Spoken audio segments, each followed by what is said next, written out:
Hello, people. Welcome back to Global Happenings today. We're so excited to have you again.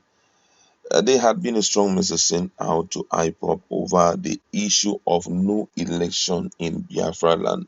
Peter Obi has been like a tsunami, which everybody wants to see him lead Nigeria come 2023. But it's a different narration from IPOB. As for them, no election is their target, as they also look at 2023 to be a proper date for them to exit Nigeria. And they have also sent several warnings to Peter Obi and everyone with the intention of election in the southeast, that they should close that chapter. But right now, a female personality who had worked with Nnamdi Kanu have sent a message to them, and that is exactly what we are going to look at in a jiffy.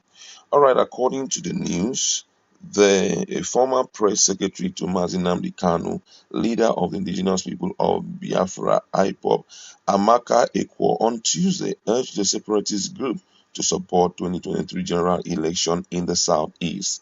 Ekwo urged IPOB to encourage people of the southeast to participate in the 2023 election. She said that the presidential candidate of the Labour Party, Peter Obi, would be disadvantaged in the 2023 election if IPOB prevented the Southeast from participating in the general elections. In a tweet on Tuesday, Ekwa stressed that referendum would be difficult for the Southeast to achieve if IPOB prevents the region from participating in the 2023 general elections. According to her, she wrote, "He said, we must be careful. Any attempt to stop the election in Biafra land will not be good for IPOB.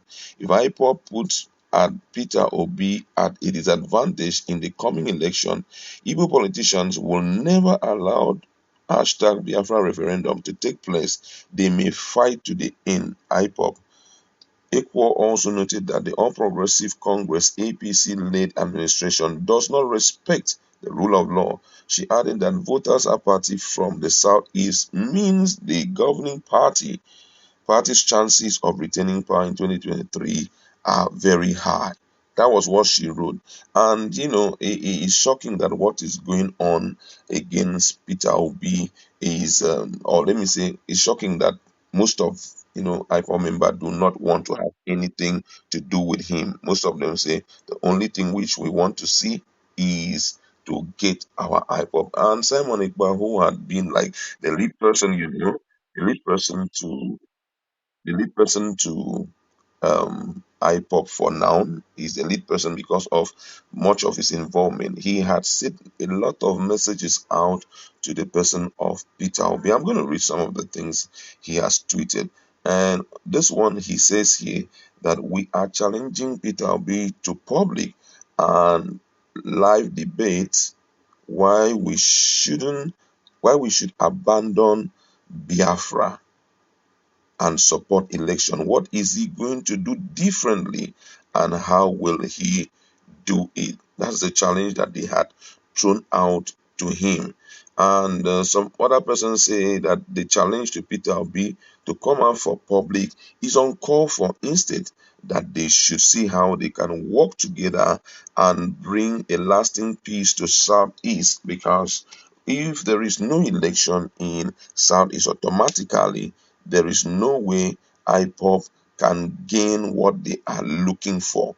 That right now, the target should be how they can calm down for Nnamdi Kanu to be released from prison, and that his swift release from prison will be traceable or will be tantamount to this kind of support that they are going to give to Labour Party aspirant. And most of them still believe that all of that is story.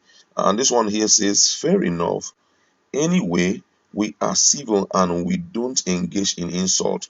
We are obedient. So vote to your candidate and leave Peter Obi for us. A lot of people have reacted to some of the statements that the person of Simon Ekpa has made for the forthcoming election. But then I just want you to go to our comment section. What do you really think about the action or the attitude of IPOB to the whole issue of Peter Obi going in for presidency? And what I'm envisaging is, if they do not allow elections to take place, I perceive that there may likely be a lot of bloodshed, because unfortunately the governors are not even standing with them. Yes, we know that there is a UGM, we know that ESN will be very late that time, but don't you think that more life will be wasted?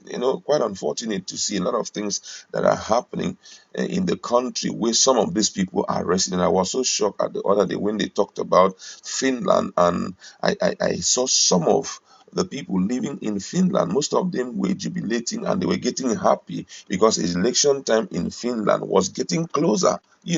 Some of them even stood with key stakeholder in Finnish uh,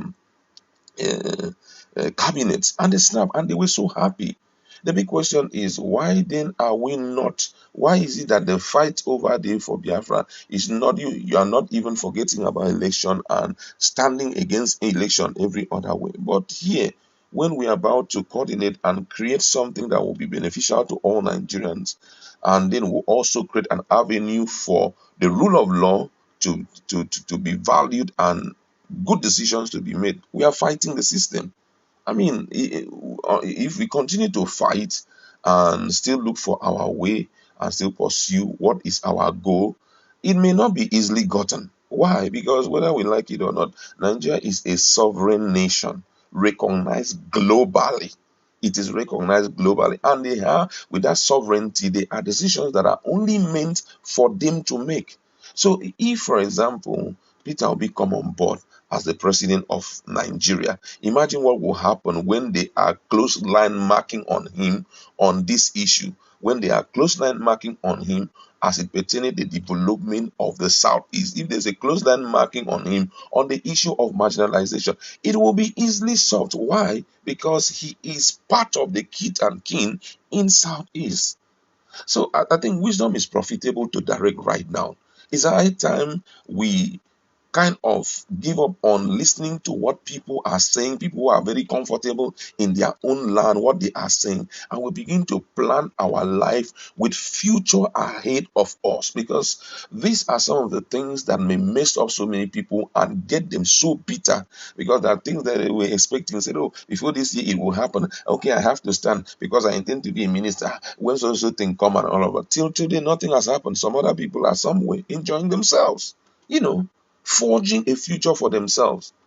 Unfortunately, there are people who don't even have anything at hand now that they are holding, pursuing a particular thing that another person is frustrating. Haba, we have to use our head at one point so that all of these things will not deter us tomorrow. We end up being so bitter and engaged in all manner of nefarious activities. I just want to leave it there. Go to our comment section.